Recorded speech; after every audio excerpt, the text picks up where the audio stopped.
Sean scéal a candle idir dún an al agus an album agus das me héin who's in eke Sheephaven Bay agus vi ma har a garú móna in eke le dreihead Laka Bridge congra de Crísla wada hon agus na Mac Swinneys a vi a caiistan de dú a vi a wish album Galligan, the Galliglasses agus vi eileen iníon Wheelwarra Mac Swiney na dó vi Torla O'Boyle or O'Boyle as Ballamore agus hui Torla man ag sealga fia a Duntally Woods agus vi sé an sin bhfuil sé an chéad eileen dó. Basically what that story is that I grew up near Sheephaven Bay. My father cut turf in Laka Bridge, so I got very familiar with that whole area of Doe Castle and Ardwarra that I'm sure many of you know. And one of the stories that ties Scotland and particularly Donegal, and they're great strong ties anyway, is the story of the MacSwinneys or the MacSivneys. They were Galloglasses who came to fight as mercenaries, but a lot of the Irish tribes, of course, fought amongst each other as well. And Turlough O'Boyle, he was from Ballymore near Crísla, and he often went hunting deer. The local woods were known as Duntally Woods. They were famous for deer at the time, you know. It wasn't just Glenveigh had the deer. But the O'Boyles and the MacSwinneys hated each other. The local Donegal tribe resented the fact that the Scots had come in as mercenaries, you know. And although they'd come in to help the local tribes, there was an awful lot of friction between them. But Aileen and Turlough, even though one was an O'Boyle and one was a Sweeney, met each other. He was out fishing one day in the woods or hunting or whatever. They met and they fell in love. When the families heard it, they said, no, it has to stop. That's traditionally the story. But anyway, one night Aileen looked out the window and to her horror she saw Turlough, the man she was in love with, albeit from a different tribe, and his body was being prepared for burial. So things had gone rather expeditiously, you know, and he'd been killed, and she was very, very upset. And she jumped from the tower to her death. And the reason I mentioned the Laka River, very interestingly, is that when I was very, very young and going over with my dad, and it was the most unusual sight, on his motorbike to cut turf. So he carried the schlan along the side of the old BSA post-war bike. And I had my arms around his stuff, you know, like that there. I always remember that vividly. And the people at Laka Bridge who controlled, if you wanted to do salmon fishing, were the Gallaghers. They're still there. They had the rights, you know, and they were the bailiffs and whatever. And I recall a conversation between old man Gallagher and my father one day. Daddy says anything. My father was the local guard as well, so he was always inquiring as to what was happening or whatever. And he said, you know, how are things in the locality? And old man Gallagher said, well, in all seriousness, nothing much, he says, Galligan. He says, bar, he says, Aileen and Turlough, he says, we're out for a wee row on the boat as usual. And I thought no more of it, and on the way home I asked Dad, I said, who are Aileen and Turlough? Well, he said, they've been rowing there there's hundreds of years. They were the local couple, you know, he was killed and she committed suicide. And it was reputed that their ghosts rode underneath the bridge, you know.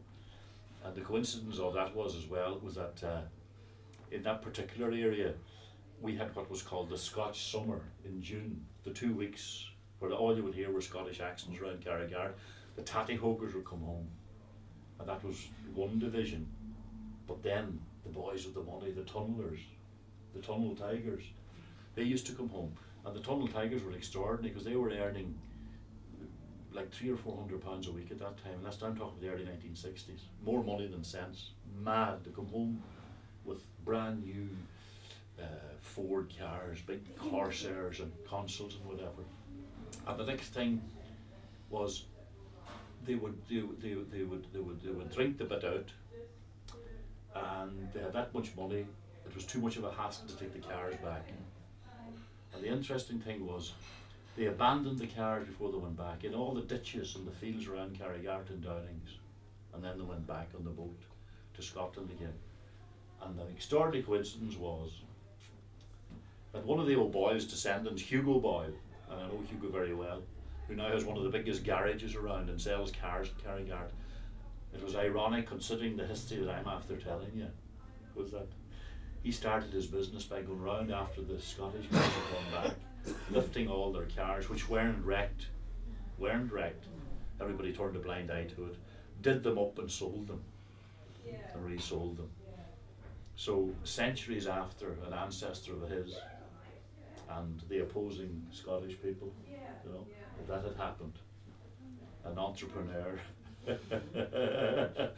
changed the whole face of it there. But in Lacca, still near the river, particularly the elderly people, everybody has seen, hello, you're very welcome. Everybody has seen sight of this particular apparition of the young lovers, you know.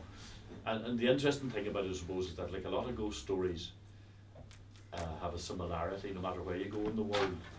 I met a lovely storyteller from America years ago from the Sioux tribe, Dovie Thomason. I got very friendly with her at a festival in Derry, and like all Native Americans, she's wonderfully spiritual, you know, incredible. And Dovie famously said to me, once upon a time there was a story, one story, and now there are thousands of variations. And young lovers on a lake is probably, there's a story about it in every culture, isn't there? Which is quite something, you know. The other thing, I'm going to pass you to Aidan in a wee minute, because the other extraordinary coincidence, the Shanwahar and Shanahar Asan Wogi at Kilcara, they're from Kilcar, and Aidan's dad and my mum were first cousins, and we lived beside each other. And in our side, he'll tell you a bit more, but in our side of the house, my mother's side, the Burn, they had what was called the sign, and the sign followed you around generation after generation. And I thought nothing of it until quite young, and you know the way that particularly if your grandmother sits you on your knee and she tells you something, and as they say in Donegal parlance, she's not doting, then you have to believe her, because she wasn't of the generation that would have told lies. And so once upon a time, she fascinated me with a story, and it's to do with sorry, go on ahead. Sorry. You're all right, Wendy? Okay. You're very welcome, by the way. Aidan's grandmother was Mary O'Donnell, and she was my grandaunt, coincidentally. So my grandmother, who was Bridget McGinley, your grandmother was dying of cancer. Oh, she was only in her 60s, way back. And my grandmother, during Easter time, went down to the chapel in Carrick village in Glencolmkill to say a few prayers for her, because she was suffering. And she went down because there's a lot of services at Easter, she went down at the quiet time, as she called it. And she always remembers, and she told me, I was maybe 8 or 9 years old, listening with great fascination, and Aidan, you were well as well, she lived beside her, and she said, I put my head, oh no, first of all she says, because it was Easter, she says, there was a lovely big candle lit on the altar, and there was also, she said, a goblet full of bright red roses. And she says, I put my head in my hands to pray for Mary, who was dying. And then it's just the way she said it, and then she looked at me and she says, but then, Frankie, when I took my face out of my hand, she says, there were no longer any roses in the goblets, she said. There were drops of blood falling onto the cold white altar in Carrick Chapel. So imagine at that age, you said, what's, you know. So she said, I ran home, and it's about 10 minutes, you know, if you ran probably up to Mugger from Carrick, isn't it, roughly? Ran home, and just as she landed at the house, the woman that she was praying for, her husband, met her on the road, John, your grandfather, and Granny said, will she have made it? Is she gone? And he just nodded, he didn't say anything, he just nodded. Was it about 10 minutes ago? And he just nodded again, and Granny said, I have it here in the original, that when she was telling the story, she said, yeah, Tas Agam, Furmi and Korha. I knew that, she says, I got the sign. she got the sign 10 minutes beforehand. So to hear that as a youngster, you know, that there was signs following a certain part of your family, and you have another story, but then coincidentally that was about your this was about my grandfather and the sign that he carried with him as well. You can tell it if you would. The one that about Francie, yeah. Lá bhain bhí mis me ágan fi teach an fortla go maithe, agus bhí clíomh mónú leis, agus bhí uncle ag fadach leis ag ceann chausa agus sí sagna há héad. Agus stad maithe agus go sé clíomh ar balla bag a bhín sean bumas agus dúte agus go dé a cear le a Francie. Dúte tá rud éigen cear aniu tá gom héin from a cóhar a réir.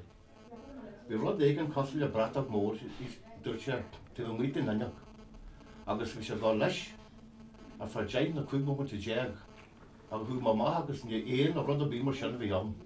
Ach tá gur cóhar an de barníí atá.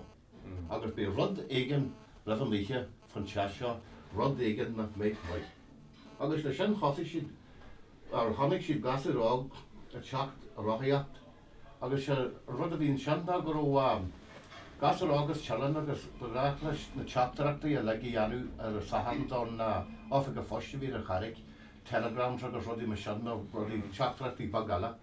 Agus féidir an gas rág síle bhd a bhór anyway agus híonn se leir do Francie agus telegram a bhí an, agus nuair a doscail sé an telegram scéal a bhí an ó bhhainú héin America gur ó dhearthar marú go bhfuil sé bás a níchar a bhré.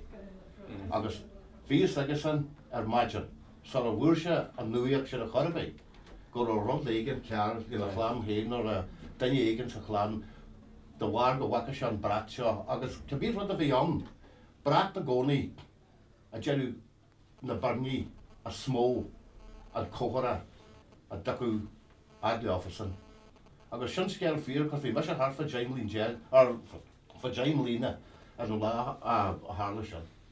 Agus bhín ceartaige. Bhín ceartaige. Yeah, the extraordinary feature of that story, for those of you that know nGaeilge, is that was Granduncle Hugh, Hugh born in America.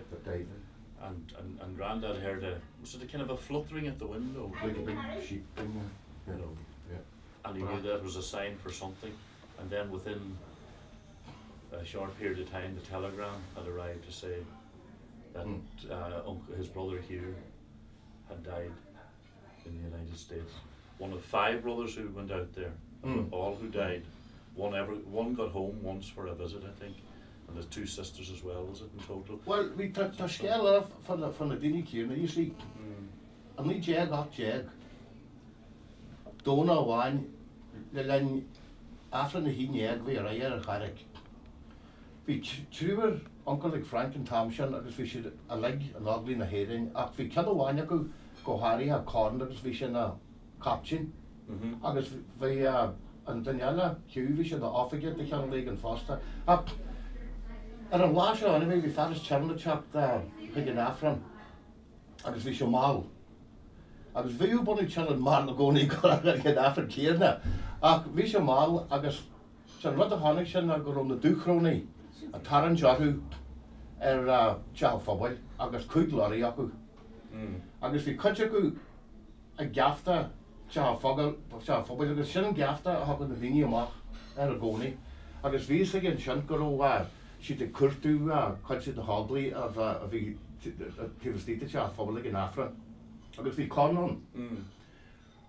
Chu sé seach agus bhag sé leis sús go dtín chead síchan agus bhí sé deanna cóirí agus rudí mar sin go dánig an saoir den níos aglas agus deanna sin scéalta.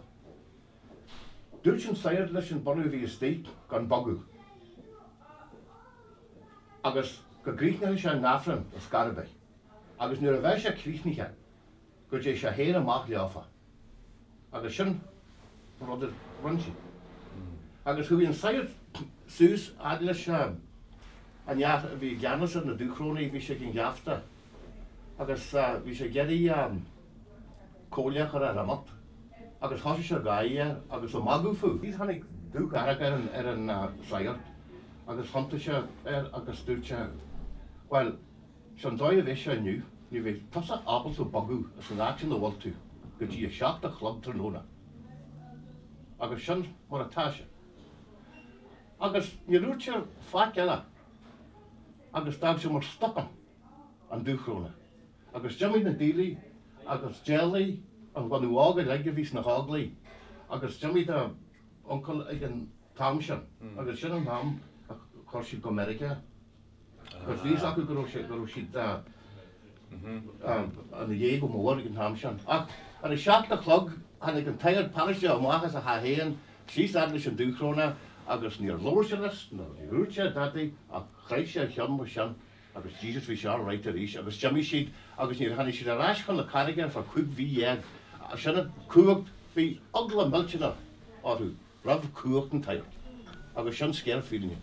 Nes? Cúig a blian mar sin, yeah. Sin blian that an ró, yeah. Jim was out there, Fatty. Yeah, it was that. My God, okay, you're Jim. Anya, and bhfuil skill agad héan as the cruúthe. Téimar a bhí spuite fa cuacht léir agus mar sin bhí scéal faoi an dóid nach chuil leanaí bega abalta siú go tean copta blion mar sin. Deirtar san am a caite go sé dábalta siú go lú agus hanig sé ar a tail. Agus bhí hanig an páis seo a tíola sa te seo agus cé hiúlaistethe colm ceile. Agus dúirt colm ceile. Go mas mahanis agus fáid stápa eiscidú, ocha deiscidú, tuairiste an taí.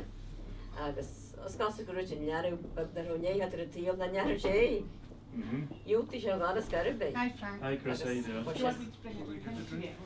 Sorry, Anya. Go sé suas teal de colm ceile go nearú sinna herbé. Agus chuir colm ceile gasún mála léir well. Mar sinna cás saíta san sin go cean trí bliana na mar sin. Tomut scarbe agus sinna ru deirtar ó hin go sinna fánach chun na leanaí bag ábalta siú a níor an tíra. Well, we scale just Anya a leor agus for cúgan tair fásta. Oh, An nearad bhí for bás, agus chuir siad den éigen síos ag de grantaí cúrtú an tair, go go sé níos go le bhí bháis, agus bhí an tair Jeffar a bhí, agus hanig an gará go bhála, agus dúte go se níos go bhhaid, agus níor hanig se, agus chuir siad an dara chaptara, agus níor Jeffar an tair. Agus chun an fear bás Scarbe, agus an sin hanig an tair, agus dúirt siad leis tá sé marú, but ar áháil, agus chuir muid go chaptar agad. Is cum fa sin dúirt an tair, dúirt siad steach, gus dúirt siad arú le go má a far amháin, agus sa síos aris an tiomra, agus dúirt siad an sin gá dásan a chuirte steach aige, agus chosig sin na gasan agus bhí mar conile aige. Chosig se gaíonn sin, Jesus ní tamil tháinig siad go na flocha géirí dear agus near seo. Agus bhí sem marú. Agus an sin thosaí go na poisiní teach chuige. Agus an sin bhain se arí lóir fis an taile. Agus ag an bhainte sin, dúirt sin tair san neas a bhí chuitiú leis, beidir go má dapsa go amachchan as tamil. Agus beidir an doras a dhé. Pwy se sin amach agus Jenny sin scéal don bonú bhí muich. Jesus Christ an chan siad hart ar an leniu, agus bhí siad a géisteach, agus bhí sa go gur córa ar a barse taibhsí. Agus an é fí a bommate nó sin ag an tair amach agus bhí sé chorális. Gus staid seo agus dúirt sé lefa táhan rud a gceart an taibhsí. Táhan rud a gceart. Go gé sehan eisi go tús an náire agus ag an trí látor níos fogamsa agus carhena. Ach na bhí búrí waran for rud a bíana, tá achan rud a gceart agus Jimmy sin. Agus fu sin scéil sin bhí sé Leor. Sin mai leor. Still skills, mate. To Wendy and Shaw agus Jamie agus the fiddlery as the Ilan Alban and Shaw Foster agus we made constantly Wendy. I was talking to Wendy earlier on, and her uncle's a very famous Angus MacNichol, Philaienta. Agus bhfuil me héin le Philaienta go wada hunt der baniam Sorla Magilla Ain as Skye. Agus Angus agus Sorla, the great friends, weren't they? Both from Skye, yeah. Both from Skye, which is an extraordinary coincidence because our friends are here from Scotland. I wanted just to remind them of. I just wanted to read one of his superb poems, if I can do justice to the Gaelic, and then a translation. But it's as much because it's called the Highland Woman, and I thought because of the place we're in, it would be a nice one to read of Sorley MacLean. It's quite an extraordinary piece of work. You know, he was a lovely, lovely gentleman. I met him at Poetry Ireland 30 years ago, and he spoke so slowly and deliberately that you had to listen. Wasn't he like that? Yeah. And so, Ban Gael, and faca to we, Renabra in Wak J, and fac to colters the Thriel, Restri and Ian Lishkin, and Kula Wasson a drum, Fala Sharver Mala is Grui, is a Vias Creia, Trum Cool, a Ken Krupte, walked through. And Aka to we, Vecantir, Renabra Rena Glor, a mast na clada carashir, Foalis, Cleve and Lone. And Charach Shaw agus Shaché is ga fihadara von and tus, haring isha sa fion ur. Hombia a clenio juice and tuer, is ga fihad four a her triel, Kylie Sauro bean and blah, is tre and du hostu and clash, Tarstan Minage, Gil and Clare. Agus lower taglas Cleve, was that Calcha anima chrui, agus leg and costo jean, a corp go saucher, griv and ui. Is triel a chain marshina du, a drua tui, farde bok, Welsh and du costo crui, is glass a cadal soon and no. What's extraordinary about that, I suppose, is as I say, it's about a Highland woman, obviously in Scotland, but when you hear it, it's as relevant to West Donegal because he says, "Hast thou seen her who are called the one Son of God? Hast thou seen on thy way the like of her labouring in the distant vineyard? The load of fruits on her back, a bitter sweat on brow and cheek, and the clay basin heavy on the back of her bent, poor, wretched head. Thou hast not seen her, son of the carpenter, who art called the King of Glory, among the rugged western shores in the sweat of her food's creel. This spring and last spring, and every 20 springs from the beginning, she has carried the cold seaweed for her children's food and the castle's reward. And every 20 autumns gone, she has lost the golden summer of her bloom, and the black labour has ploughed the furrow across the white smoothness of her forehead. And thy gentle church has spoken about the lost state of her miserable soul, and the unremitting toil has lowered her body to a black peace in a grave, and her time has gone like a black sludge, seeping through the thatch of a poor dwelling. The hard black labour was her inheritance, grey is her sleep tonight." She's sorry to get in. Ain't that she? Oh, that's she. Yeah. Be flagging away. Flagging in. Yeah. And ordinary on the bus. As Skye. A Skye bus. Yeah. So there's a few clever ones in Skye.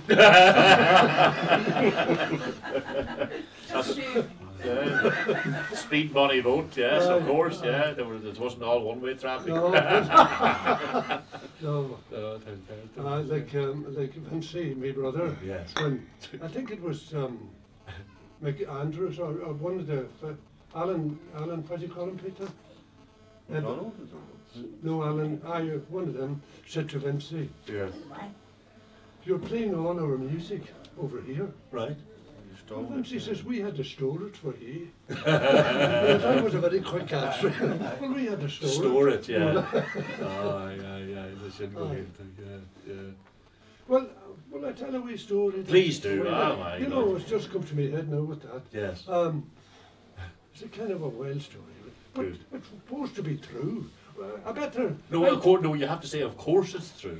Yeah, well, I think it's true. We know. Well, we were told at the fireside this one, you know. Yeah. But I better tell it in English because I like everybody. Okay. Oh, well, I nGaidhlig. I will tell it in English, you know. Right. But it's only a little story. This man went to buy a horse way down Glenswilly, somewhere way down. There used to be a horse fair way down there. This is way back now in the 20s. And he went away anyway to buy it was the only place you could get a good horse for ploughing or something. Anyway, he went down and he bought a horse in the evening. And he rode the horse back all the way. And when he was coming near his own home, he seen a light in the church, in his own church, flickering. And God, this was about 3 o'clock in the morning. He said to himself, there was no electrics in that time. No. He said to himself, that's a funny thing. So he took the horse away up to the window and he looked in. And he seen 2 old women that he knew well from the locality. And they were skinning a body in front of the altar. Skinning a body? Yeah. That's what they had to do, and it had to be done on the first morning of May. Right. And they used to lift the body, the last body that was buried, because it was fresh, see. And then what they used to do, they used to make a rope of the skin. Right. And pull it on the dew morning, on the dew. Then they had the power then, they could turn into hair, because they had to deny God, say, for the devil. That's what they done. Oh, yes, yeah. You know. Yeah. And then they could, you always heard about there used to be like a hair, they had great powers. Yeah, they could steal the milk out of and even your milk couldn't churn or nothing. No. And you couldn't shoot them with a gun. No. So you had to have a silver piece put into the cartridge. So this man, and you know what happens? Remember the old bag over from Owen James? Over here, you stop aye. No, there. That's what the old woman was. But anyway, this man put a 6penny into it. He knew the crack, you know. And he shot the hair coming out of the buyer. And the hair ran away like hell, but the leg was hanging. But that evening, a doctor was called, or a local doctor. An old woman was bleeding to death over in that house. And it was her. She was stealing the milk. And I reckon that was a true story. Mary Amrish might tell me that, you know. but that was the old stories they told at the fireside years ago. And they thought it was true. And we'll say it was true, won't we? Yeah. But that's what they had to do to defy God, say, to get the power. Of course. In front of the altar. But that man, didn't he see some sight, the 2 women that he knew well, skinning the body? And nobody would ever know, only for he was coming home late with the horse. Well, it's a bit like you're talking about the church. You know, in the early days of wakes, and wakes are still a big deal here, of course. I mean, there was huge objections from the parish priest because wakes were considered pagan. That's right. You know, the ritual. Yeah, ritual. And depending where you are, I mean, Fermanagh, Tyrone, different places, Donegal, I mean, some of the, like up until some time ago in parts of Fermanagh, they always tied the corpse's toes, you know, right across like that there, so that they couldn't escape, you know. Oh, I know, yeah. All of that, you know. And they used to open the window too. Yes. To let the soul once the person died, then they opened it. That's what, you know, scéalta mahe. That's what scéalta mahe. You know, your would it be Betty? She would be your grandmother, wouldn't she? And when she was dying, she died down in your house. Right, yeah. She said, before she died, she said, Fascal, and then you open the window. God, and she was Betty James. You remember she came from the Crows. That's just as she was dying, Fascal in the next. The last word, that's right. Yeah. That was fate to you.